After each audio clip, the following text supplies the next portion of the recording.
président de région a demandé au consul de l'Inde pour que les échanges entre l'Inde et la Réunion se consolident, se diversifient, s'améliorent et s'officialisent.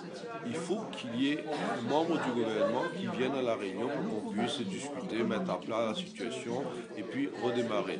L'économie, l'éducation, la formation, la technologie, la recherche, puisque jusqu'aujourd'hui, il faut savoir qu'il y a eu des pistes dans tel ou tel domaine, mais je veux dire, mais rien de concret sérieusement, alors que la Réunion est un client, je veux dire, sur le plan économique de l'Inde, alors que l'Inde a besoin de nous, nous avons besoin de l'Inde, comme nous avons besoin de la Chine, comme la Chine a besoin de nous.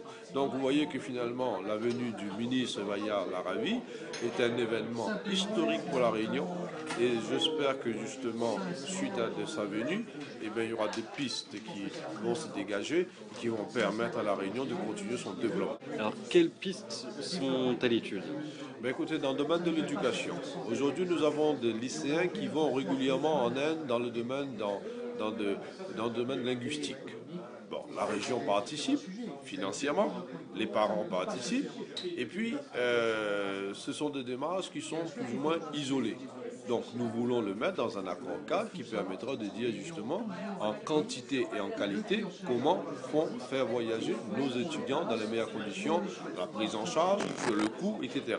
Dans le domaine culturel, nous avons ici un savoir-faire. Après notre intégration dans la France, après notre intégration dans la culture occidentale, aujourd'hui, de plus en plus, les Réunionnais qui ne sont pas les Tamouls, forcément les Tamouls, qui ne sont pas forcément les musulmans, ont besoin de cette identité culturelle pour se renforcer, pour aller vers la connaissance à travers la danse, à travers les chants, à travers la langue. Et de plus en plus, des Réunionnais, justement, voudraient se faire connaître et prendre encore ce qu'il y a dans ce grand continent pour s'enrichir. Eh bien, nous allons le mettre dans l'accord cadre, dans le domaine de la formation, dans le domaine de la technologie. L'Inde est très avancée dans le domaine de la technologie, dans le domaine de la recherche, dans le domaine de la santé. Vous voyez, c'est tous ces domaines-là qui vont nous permettre justement d'avoir un accord cadre avec des pistes bien fléchées pour que les Réunionnais, d'une manière générale, quel que soit son âge, quel que soit son désir, quelle que soit sa volonté de se former, puissent se retrouver.